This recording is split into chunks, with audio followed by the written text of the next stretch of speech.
Muchas gracias a todos ustedes por su presencia. Un mes atrás, el exdirector del Museo de la Memoria, Ricardo Brodsky, se refería a la actual polarización del país como un fenómeno aún concentrado en las capas dirigentes. Lo peligroso, advertía, es que esa actitud intolerante se expanda hacia la sociedad como pasó en los tiempos de la unidad popular. Supongo que este juicio de un mes atrás lo sostiene aún el señor Brodsky, así que lo tomo como punto de arranque. Parto con esta descripción de la realidad nacional, cauta pero preocupada, que refleja un sentir común también más allá de nuestras fronteras. La idea de que estamos volviendo a algo así como una era de intolerancia. Una era de intolerancia análoga a otras épocas de intolerancia, 4, 5, 6 o más décadas atrás. A veces se expresa este sentir de un modo bastante hiperbólico, como si el presente fuese de algún modo análogo a los gravísimos conflictos del siglo XX. Pero una vez que uno ha quitado toda esa hipérbole, me parece que persiste un diagnóstico muy extendido hoy. El diagnóstico según el cual hace ya unos años hemos entrado en un mundo en el que el conflicto y la intolerancia son rasgos sobresalientes. ¿De qué conflictos se trata ahí? Típicamente, se trata de la vuelta de fenómenos que considerábamos cosa del pasado.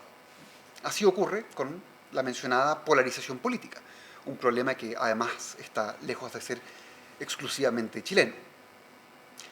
En algunos casos se trata no de la vuelta de algo que considerábamos superado, sino de la irrupción de tensiones en un campo que tratábamos como si no trajera consigo conflicto alguno.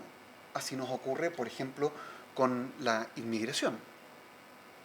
En otros casos tenemos aspectos o campos de la vida que vuelven a ser foco de conflicto, pero de un modo distinto a como lo fueron siglos atrás. Así ocurre con la dimensión religiosa. No son potenciales de guerras de religión, ¿no? Como se ha dado en describir a los conflictos del siglo XVII, las que tensan a las comunidades políticas de hoy, sino más bien dificultades de comprensión entre ciudadanos creyentes y no creyentes. Y por último, vivimos también conflictos que parecen más bien distintivos de nuestra época y no parte de un eterno retorno de las tensiones de toda comunidad.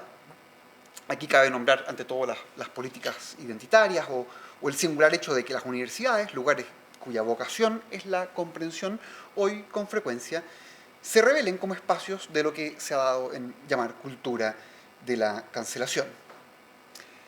Ahora bien, el hecho de que tengamos este conjunto de conflictos no significa que necesariamente tengamos más intolerancia. Después de todo, es posible que algunos conflictos sean conducidos de modo tolerante. La ausencia de conflictos no es señal de tolerancia, ni su presencia de intolerancia. Creo que es importante aclarar esto al comenzar. No hay duda de que en décadas pasadas reinaba en Chile y el mundo un número mayor de consensos. Así, quien identifique la tolerancia con ausencia de tensiones, desde luego, pensará que hemos pasado de un mundo tolerante a uno intolerante. Pero esa asociación es errada. La tolerancia es un modo de comportarnos en los conflictos, no la ausencia de ellos. En parte, entonces, nuestra situación es la de un mundo con más conflictos y hay que resistir la prisa con la que a veces se concluye que por eso es un mundo más intolerante. Sin embargo, parece razonable reconocer que eso solo modifica en parte el diagnóstico del que partimos. Nuestra situación se caracteriza no solo por la desaparición de los consensos de los 90, sino por la tendencia a condenar la violencia solo bajo ciertas condiciones, por una masiva legitimación de la FUNA y fenómenos semejantes. La aspiración característica de nuestro momento, la aspiración a corregir toda injusticia, del pasado le da a los debates del presente una intensidad que no sería tan preocupante si hubiera claridad respecto de los medios que se está dispuesto a emplear, si el compromiso con el orden social y el bien de cada ciudadano marcaran un límite a dicha aspiración. Además, algunas de las tendencias culturales del presente parecen terreno especialmente infértil para la tolerancia. Uno de los ingredientes de la política identitaria es el victimismo, pero este victimismo se aviene muy mal con la tolerancia. Una cultura victimista naturalmente tenderá a bajar la resistencia ante lo percibido como ofensa, insulto o divergencia. Y he ahí entonces nuestro dilema. Parece natural que en un contexto como el que describimos, un contexto de conflictividad, apelemos a la tolerancia.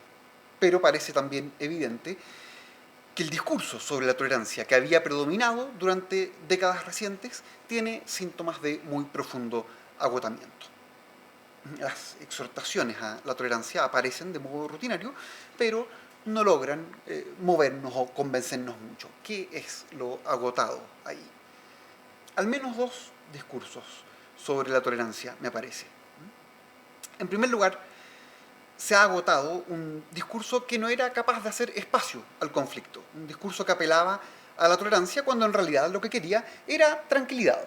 La sociedad tolerante para ese discurso es la sociedad esencialmente armoniosa. Uno podría ilustrar esto con múltiples ejemplos o textos, pero para retroceder y salirnos un poco de nuestro momento podemos tal vez hacerlo con Tocqueville, que describe en estos términos el ambiente en el que se mueve en Estados Unidos, ¿no? Dice, entre usted a cualquier templo, me refiero a los protestantes, y va a encontrar sermones sobre ética, ni una sola palabra sobre el dogma. Y aquí lo que nos interesa, nada que pueda poner nervioso a un vecino o despertar la idea de una disidencia. Por lo que puedo ver, esta pretendida tolerancia en realidad no es más que la vieja y conocida indiferencia. En épocas de conflicto, y conflicto que las partes consideran gira en torno a bienes fundamentales, pocos van a ser persuadidos por una concepción tan anémica de la tolerancia que el mismo Tocqueville desenmascara como pretendida tolerancia. Esto es uno de los discursos sobre la tolerancia que parecen estar agotados, aquel que acaba, como bien nota él, identificándola con indiferencia. En segundo lugar, se ha agotado también un discurso que creía poder dejar la tolerancia atrás para avanzar hacia algún valor supuestamente más elevado como el respeto o el reconocimiento. Donde quiera que uno dirija la mirada en décadas recientes, desde el trabajo intelectual al trabajo programático, una de las ilusiones más recurrentes ha sido esta idea de que la tolerancia misma podía ser dejada atrás, que ahora podía ser reemplazada por disposiciones puramente positivas como el reconocimiento. Esta es una idea que ya había sido esbozada a comienzos del siglo XIX por Goethe en este célebre aforismo: la tolerancia debiera ser una disposición pasajera, debe conducir al reconocimiento. Pero en los años 90, por primera vez, esta idea fue tomada en serio por los teóricos de la tolerancia, que sumaron el respeto, la hospitalidad y otras disposiciones positivas como eventual reemplazo para una tolerancia que ya parecía superflua. Un ejemplo ilustrativo se encuentra en la UNESCO, que en su declaración de 1995 sobre los principios de la tolerancia la describía precisamente así, como el respeto, la aceptación y el aprecio de la rica diversidad de las culturas de nuestro mundo. Y claro que esa rica diversidad existe, pero resulta muy revelador que una declaración sobre la tolerancia no tuviera nada que decir sobre situaciones en las que la diversidad causa más bien desencuentro. Intoxicados por la idea de progreso, no había ahí una sola palabra respecto de cómo actuar cuando dos visiones rivales, de hecho, chocan. esta parece entonces ser nuestra situación.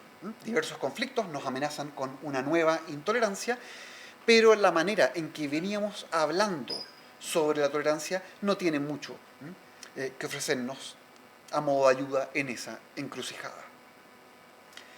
No es de extrañar, entonces, que, atentos al problema, un buen número de autores se haya volcado a recuperar la reflexión moderna, no contemporánea, sobre la tolerancia. No es en la modernidad temprana que se logra la tolerancia entre estados confesionales que poco antes estaban dispuestos a devastar el mundo conocido por afirmar su respectiva supremacía. ¿No es luego la Ilustración la que articula la autonomía de la razón secular de modo que hace posible la recíproca tolerancia? A ese mundo que nos antecede habría que volcarse para una noción de tolerancia que nos pueda orientar. Así se dice.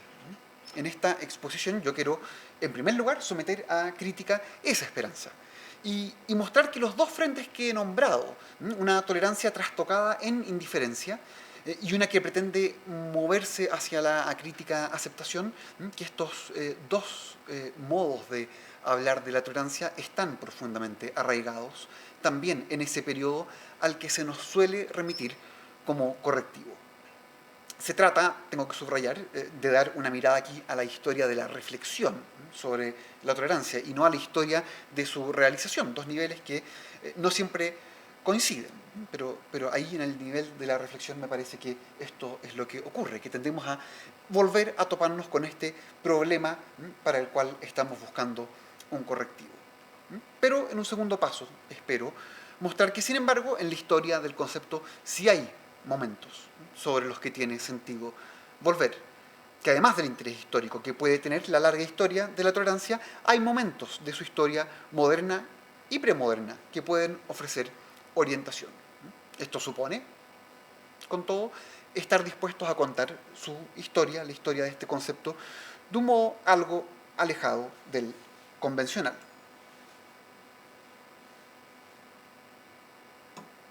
Parto entonces por una mirada a ese mundo al que con frecuencia se nos remite, el que con frecuencia es levantado como lugar de fructífera reflexión sobre la tolerancia, la modernidad temprana.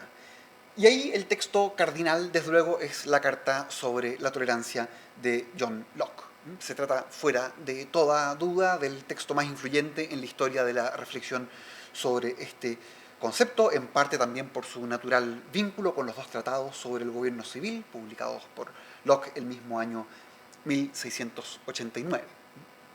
¿Es esta carta el faro de luz al que debiéramos volvernos en tiempos turbulentos?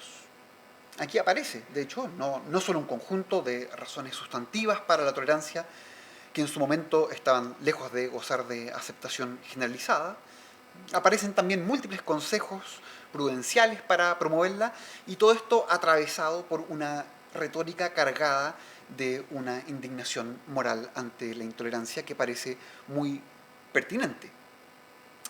Pero es, como indiqué, a algunos de los límites de esta carta que me interesa dirigir la mirada. Y no me interesan los límites más bien circunstanciales, como la conocida exclusión de ateos y católicos de esta tolerancia, sino el modo en que Locke entiende la naturaleza de esta práctica. La pregunta fundamental, me parece entonces, podría plantearse así.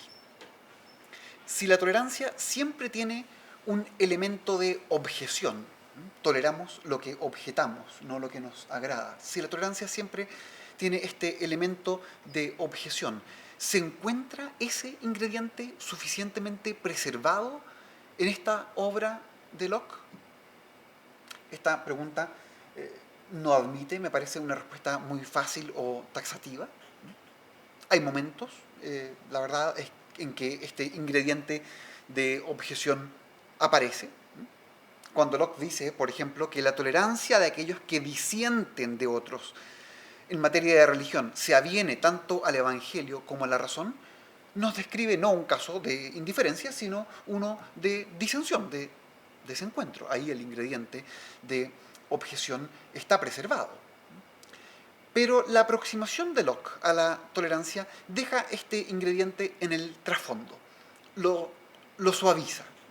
En lugar de indicarnos razones por las que debemos estar preparados para soportar o permitir gravísimos males, nos advierte más bien que los males en cuestión en realidad no son tan malos, no debieran preocuparnos, son cosas indiferentes, etc. En fin, insisto en que esto no es una nota permanente de la carta. Uno puede decir que hay dos concepciones tal vez de tolerancia atravesando el texto, una que preserva este ingrediente de objeción, otra que lo suaviza. Pero es esto segundo lo que me interesa.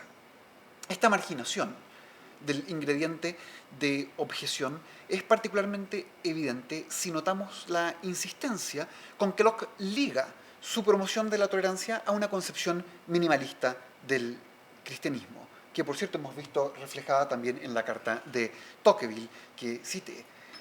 Tanto en sus primeras páginas como en el apéndice final de la obra, el cristianismo es presentado por Locke con marcados énfasis prácticos, de modo tal que cualquier intento por ir más allá de lo expresamente declarado en las escrituras como necesario, es presentado por Locke como especulación divisiva.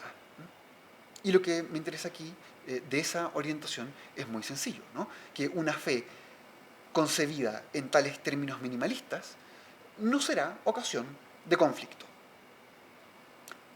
Junto con esa orientación minimalista que suaviza el ingrediente de objeción de la tolerancia, el principal recurso de Locke para abordar estos asuntos es la separación entre Iglesia y Estado. Este, desde luego, es un recurso mucho más conocido de la carta que su minimalismo doctrinal.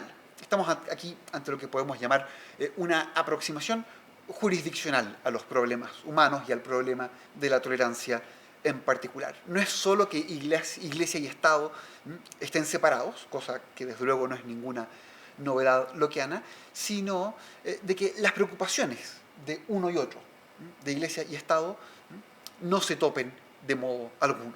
Es a esto a lo que aspira la carta. O dicho de otro modo, para que haya tolerancia, necesitamos que el Estado se ocupe de algunas cosas, que la Iglesia se ocupe de otras, y que estas cosas no tengan nada que ver las unas con las otras. Así, el Estado se define para Locke de modo estricto por sus fines terrenales, el cuidado de los bienes civiles, mientras que la Iglesia se define por su orientación ultraterrena, por poder ofrecer culto a Dios del modo que a uno le parezca que es conducente a la salvación del alma. Hay, sin embargo, un momento en que el mismo Locke deja entrever los límites de esta aproximación. Locke, describiendo las funciones de Estado e Iglesia, dice que la religión se divide en culto y doctrina. La doctrina luego se divide en doctrina puramente especulativa y doctrina práctica. Doctrina práctica es lo que llamaríamos enseñanza moral. Y aquí ocurre algo bien singular en lo que me parece que vale la pena detenernos, porque así es como escribe Locke sobre este campo, el de la enseñanza moral. La rectitud de conducta, dice, la rectitud de conducta en la cual consiste la mayor parte de la religión y de la verdadera piedad, concierne también al gobierno civil, y de ella depende la seguridad tanto del alma de los hombres como del Estado. Las acciones morales pertenecen, por tanto, a la jurisdicción de ambos tribunales, el exterior y el interior, tanto al gobernador civil como al doméstico, es decir, tanto al magistrado como a la conciencia. Aquí existe, por tanto, un gran peligro, pues una de estas jurisdicciones puede entrometerse en los asuntos de la otra y hacer surgir discordia entre el guardián de la paz pública y el del alma.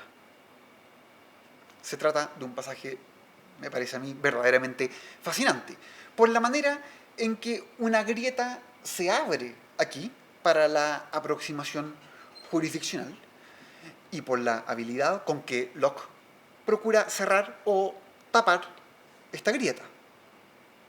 Si decimos que se abre una grieta, es por una razón muy sencilla. Ocurre que al hablar de la dimensión ética de la vida, a Locke se le ha aparecido algo que no puede ser asignado de modo sencillo a ninguna de estas dos potestades con exclusividad. Esta dimensión de la vida cae bajo una y otra jurisdicción, como nos reconoce aquí. Podríamos ampliar la grieta, de hecho, podríamos nosotros abrirla algo más, señalando que un buen número de preocupaciones presentan este problema, si es que es un problema. Educación, pobreza, familia, son materias cuya sola mención sugiere que son preocupación legítima del Estado y de la Iglesia. La tolerancia no parece pasar por poner tales preocupaciones bajo la tutela de una única autoridad. Pero Locke, que identifica esta grieta, diluye, sin embargo, la tensión entre, o la potencial tensión entre estas dos autoridades. El problema, que inicialmente aborda la relación entre Estado e Iglesia cuando Locke lo introduce, acaba siendo descrito como si involucrara solo al magistrado y a la conciencia. Al comienzo de este párrafo hay dos instituciones, al final del párrafo una de ellas ha mágicamente desaparecido.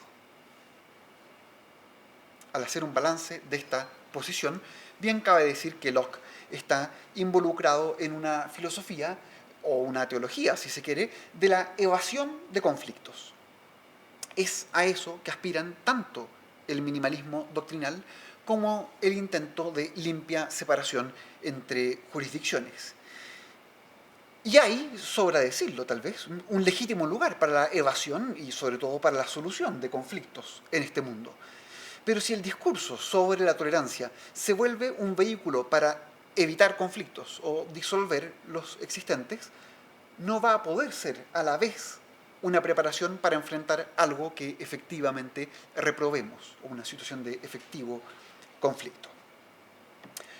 Bien, no es este el lugar para mostrarlo en detalle, pero no me parece exagerado afirmar que esta, lejos de ser una peculiaridad de Locke, es un rasgo persistente de la reflexión moderna sobre la tolerancia.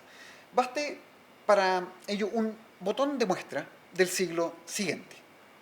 El artículo sobre Ginebra en la célebre enciclopedia publicada por Diderot y d'Alembert entre 1751 y 1772 me parece que muestra de modo elocuente lo común que se había vuelto una perspectiva como la que he descrito.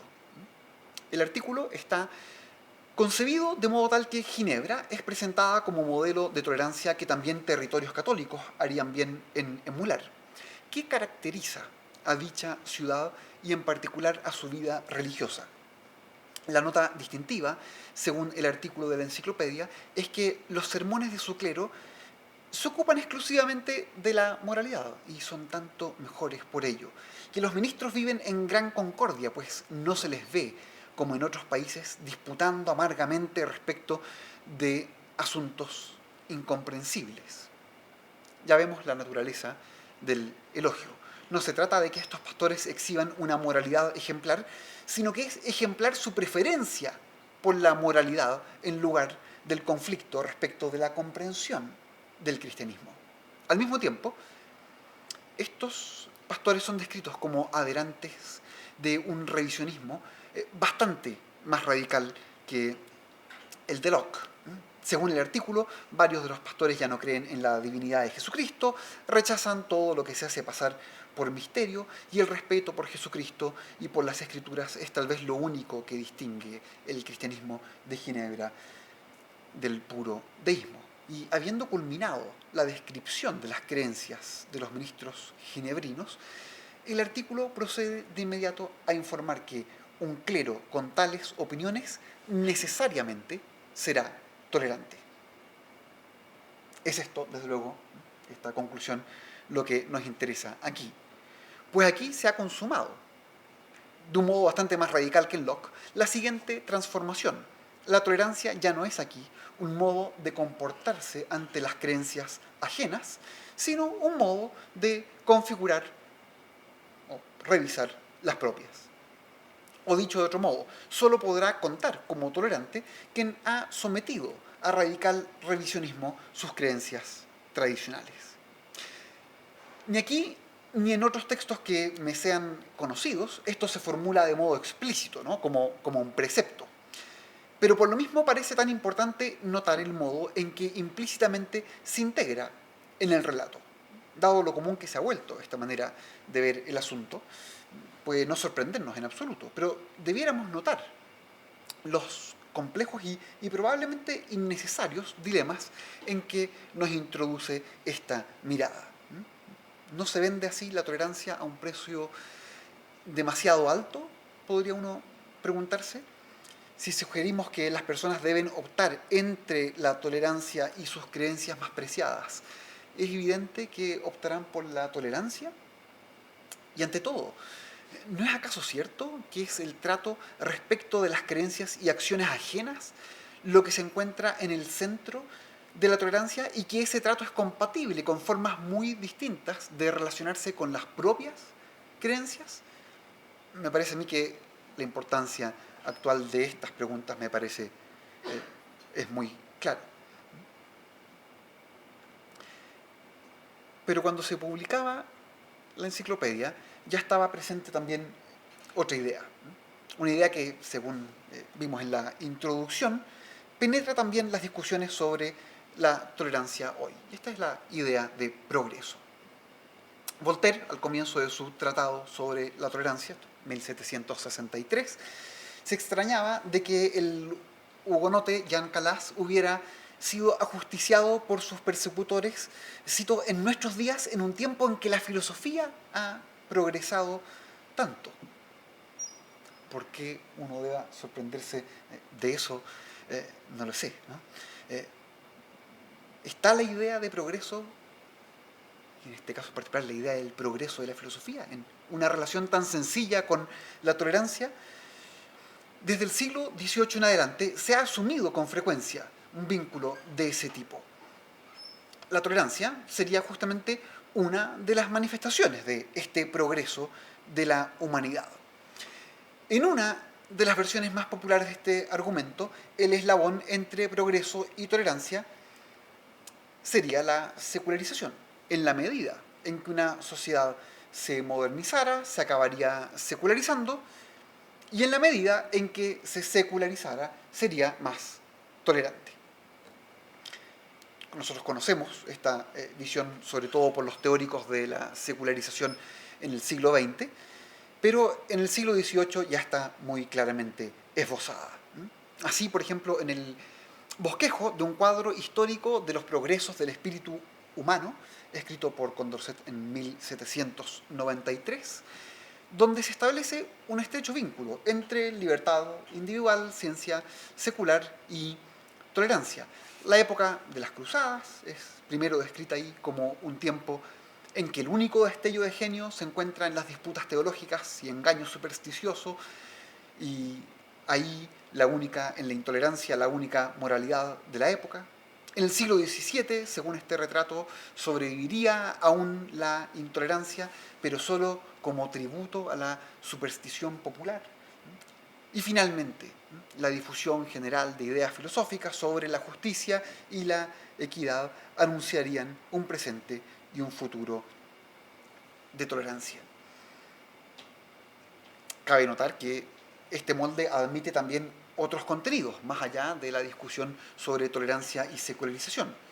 El progreso permitirá ir dejando atrás el arraigo que tantos tienen respecto de su tierra. Ese arraigo y las correspondientes fronteras existen aún como tributo a la superstición popular, pero una vez bien digeridas ciertas nociones filosóficas sobre el cosmopolitismo, arribaremos a una condición genuinamente tolerante. Así podría uno traducir el argumento de Condorcet más allá del campo de la religión. Y así sucesivamente con otras materias. Como hemos visto en Goethe, este vínculo entre progreso y tolerancia incluso podía volver superflua a esta última. En un mundo sin conflictos ya no será necesaria. Pero esta identificación entre tolerancia y progreso nos pone ante varios problemas. El primero de ellos, y el más elemental seguramente, es uno que podemos describir como simplemente empírico. No hay tal cosa como estos desarrollos lineares, ni en relación con las creencias, ni en relación con el arraigo en una tierra o una historia. Pero más allá de la cuestión empírica, la expectativa de progreso nos vuelve ciegos al carácter recurrente de muchos problemas humanos.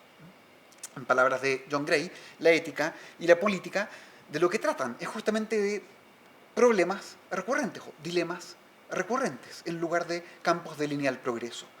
Y quien espera progreso en lugar de la recurrencia de tales dilemas va a estar menos preparado para enfrentarlos cuando lleguen, perderá más fácilmente la paciencia ante cosas que se imaginaba sepultadas en lo que llaman el basurero de la historia.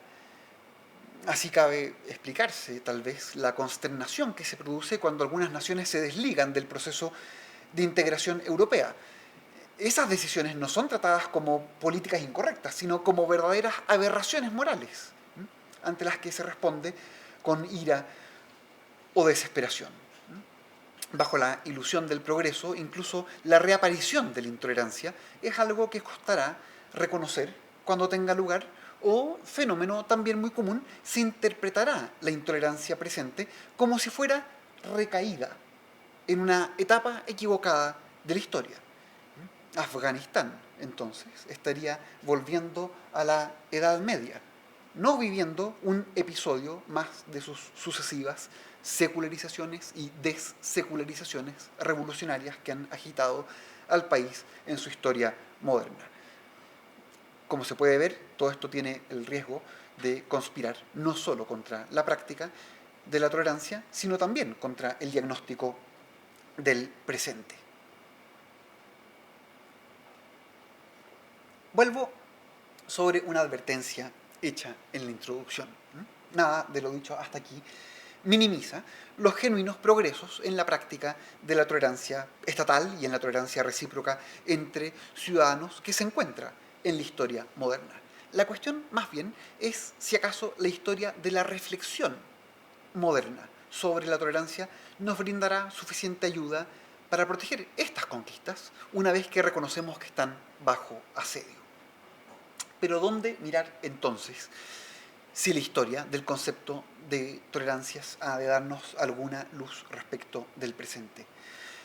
¿Tiene sentido dirigir la mirada más allá de la modernidad temprana?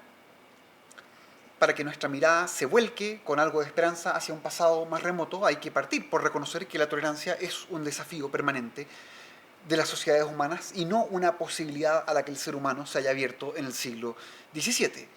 Y la razón para el carácter permanente de este desafío es fácil de encontrar. Los seres humanos florecen cooperando, pero basta un par de personas cooperando para que en la colaboración emerjan también roces, diferencias, imputaciones, conflictos, por pequeña que sea una comunidad. Formas modernas del pluralismo, por supuesto, pueden volver más intenso este hecho, pero su presencia es constante en la historia humana. Y donde hay conflicto, los seres humanos necesitan precisamente de las virtudes específicas como la tolerancia que les permiten lidiar con él. Si esto es así, no es nada de extraño que la reflexión sobre la tolerancia tenga raíces más remotas de las que imaginamos. El primer momento de dicha reflexión en el que conviene detenerse es el estoicismo. Como lo plantea Séneca en sus epístolas morales a Lucilio, la tranquilidad, la simplicidad, la liberalidad, la constancia, la ecuanimidad, la tolerancia, son todas similares. Son aspectos de una única virtud que vuelve recto e indeclinable el espíritu. Detengámonos un segundo en estas palabras, bien representativas de cómo escriben al respecto diversos estoicos. Lo primero que cabe notar al considerarlas es que aquí la mirada recae no sobre la práctica política de la tolerancia, sobre la que el occidente moderno ante todo se ha volcado, sino que la mirada recae sobre la virtud personal. La intolerancia, si lo miramos desde el reverso, podemos decir que la intolerancia aquí es hibris, es desmesura.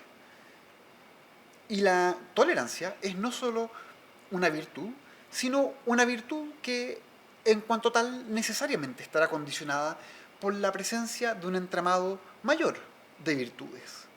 Es una tolerancia que descansa también en un bien conocido ideal de sabiduría.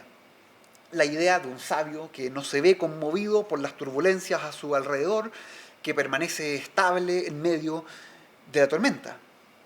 Tal vez sea también cierto, como algún estudioso ha notado, que entre los mismos estoicos hay un gradual giro en los campos ante los que se llama a cultivar la tolerancia. Crecientemente se trataría no solo de soportar los males físicos que la providencia ha puesto en nuestro camino, males que en último término son moralmente indiferentes, se trataría, en autores como Marco Aurelio, de una virtud más estrechamente vinculada con la justicia en nuestro trato con otros, de la relación justa, ahí donde objetamos algo en el curso de nuestra vida en común.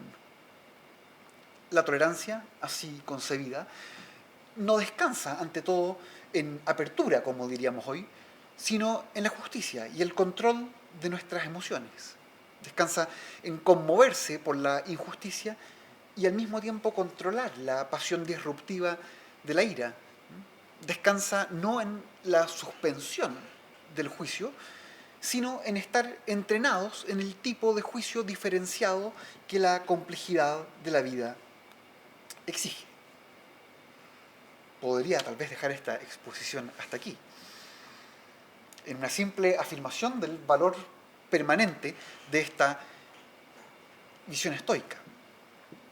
Pero además de ser un final algo abrupto, desde luego transmitiría también una bien equivocada impresión, la impresión de que la esperanza está en una vuelta atrás, que la larga historia de la reflexión sobre la tolerancia es un desvarío tras este acierto original. No es eso lo que creo. Lo que sí creo es que tiene sentido revivir maneras muy distintas de contar la historia del concepto de tolerancia. Es posible contar la historia del concepto de tolerancia no solo mirando los puntos en que ella se aleja de estas intuiciones estoicas, también es posible contarla centrándonos en los sucesivos modos en que esta concepción se va ampliando y afinando. Tal desarrollo tiene, por lo demás, capítulos centrales tanto en el mundo medieval como en el mundo moderno.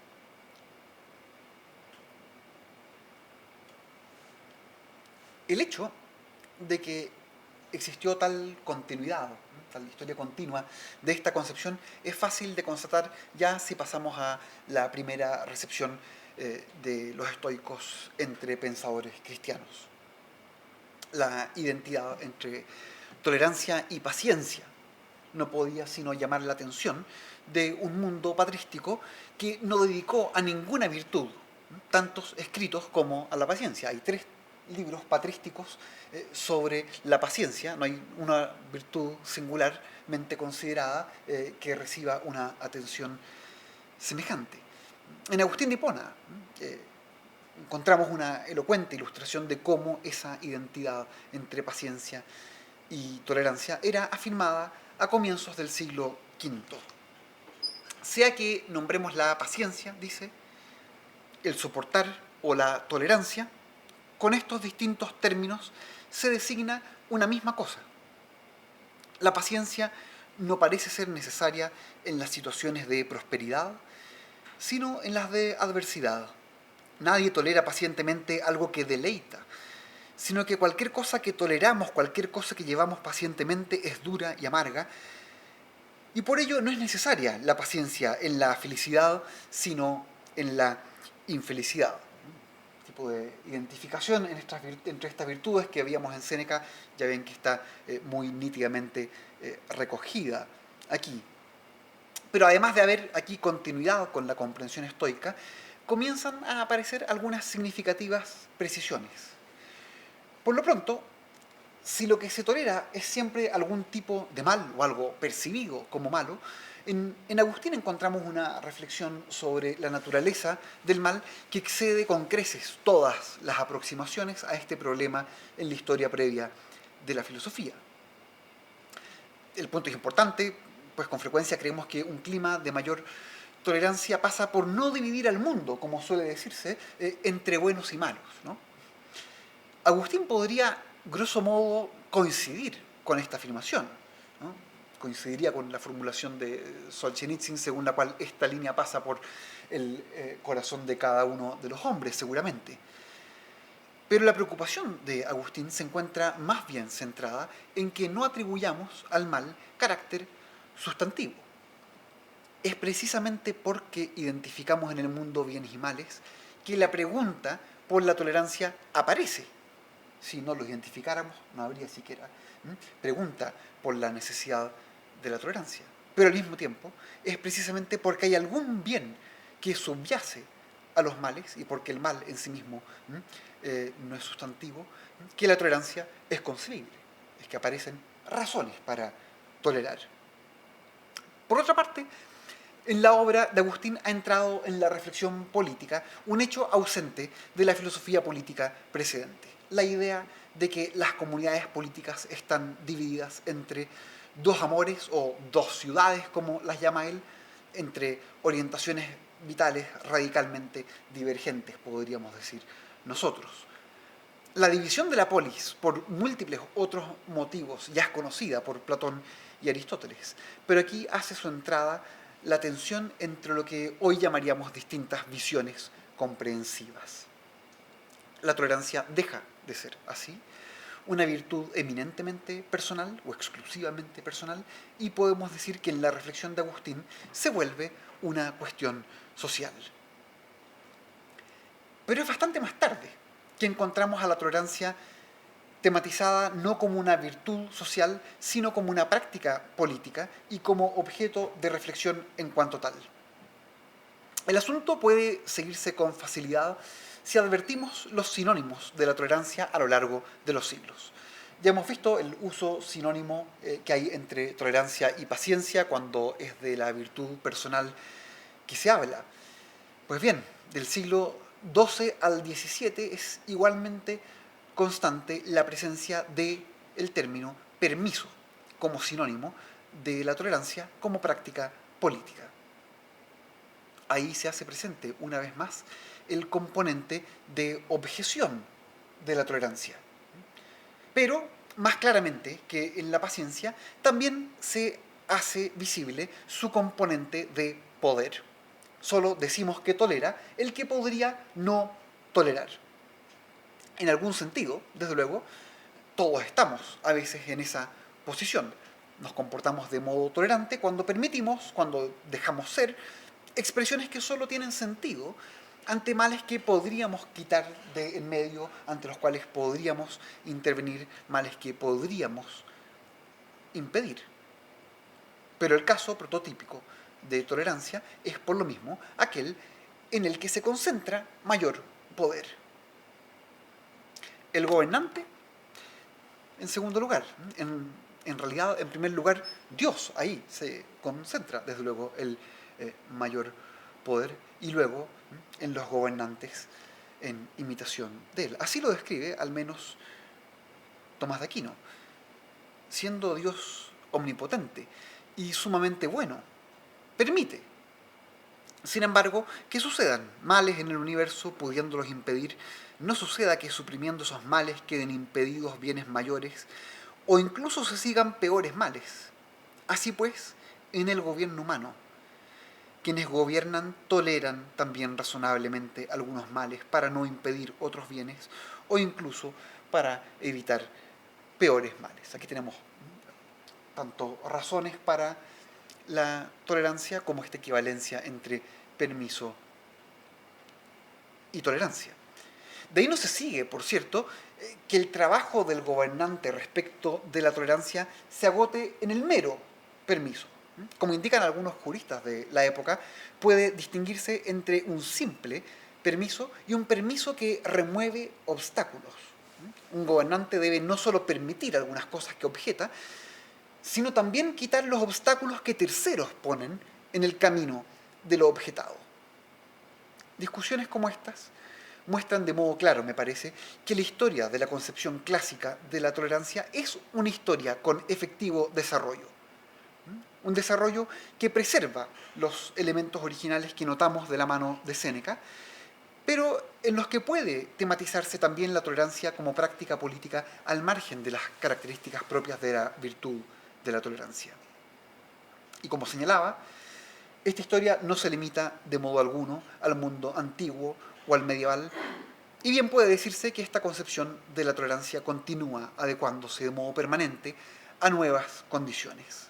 Los componentes que he nombrado, objeción y poder, no pueden ser quitados de la noción de tolerancia, pero naturalmente se puede ir precisando la legitimidad de ciertas objeciones y la del poder en cuestión. El carácter confesionalmente plural que algunas sociedades fueron adquiriendo a contar del siglo XVII obligó además a un nuevo acento.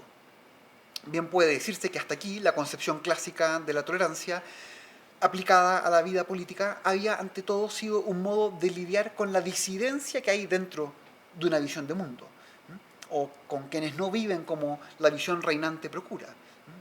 A contar de aquí, en cambio, se trata no solo del trato, digamos, con el insider aberrante, sino también del trato con el outsider. Y ese outsider puede ser meramente tolerado, pero también puede ser no solo tolerado, sino a la vez tratado como alguien con quien la continua conversación puede tener sentido.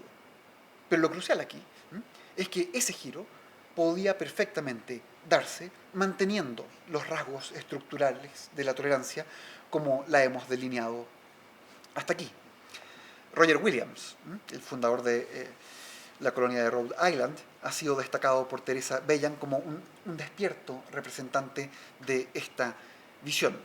No puedo ya extenderme yo respecto de eso aquí, pero la caracterización ofrecida por Bellan lo subraya, me parece, de modo suficiente. Para Williams, escribe, ni la tolerancia ni la civilidad implican que los ciudadanos se concedan unos a otros un respetuoso laissez-faire en materias de conciencia por el que cada uno se vaya al infierno a su propia manera.